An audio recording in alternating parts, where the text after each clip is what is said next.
ตัสสะภะคะวะโตอะระหะโตสัมมาสัมพุทธัสสะนะโมตัสสะภะคะวะโตอะระหะโตสัมมาสัมพุทธัสสะนะโมตัสสะภะคะวะโตอะระหะโตสัมมาสัมพุทธัสสะมุ่งคุณชีวิตข้อที่5ปุพเพจักตปุญญาตา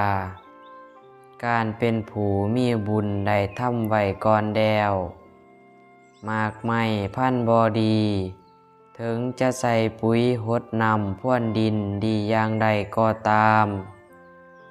อย่างใดก็เฮ็ดให้มีหมากหนาขึ้น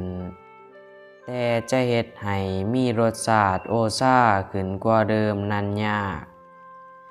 กงกันข้ามหมากไม้พันธุ์ดีแม้นหดนำพรวนดิน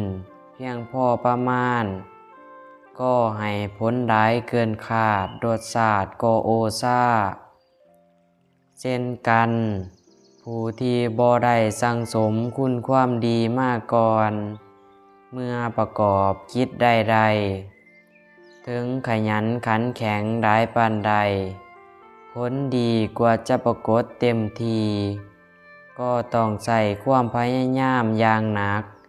และเสียเวลาหลายส่วนผู้ที่สั่งสมคุณความดีมาก่อนเมื่อเฮ็ดความดีผลดีปรากฏเต็มทีท่านตาเห็นส่งผลให้มีความเจริญก้าวหน้าเหนือกว่าบุคคลทั้งหลายได้อย่างน่าอัศจรรย์เพราะเหตุนั้น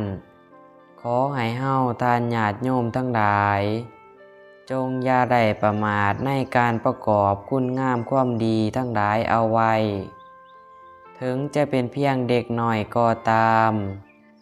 เพราะการเป็นผู้มีบุญได้ทำไว้ก่อนแล้วเป็นมงคลอันสูงสุดในชีวิตเจริญพร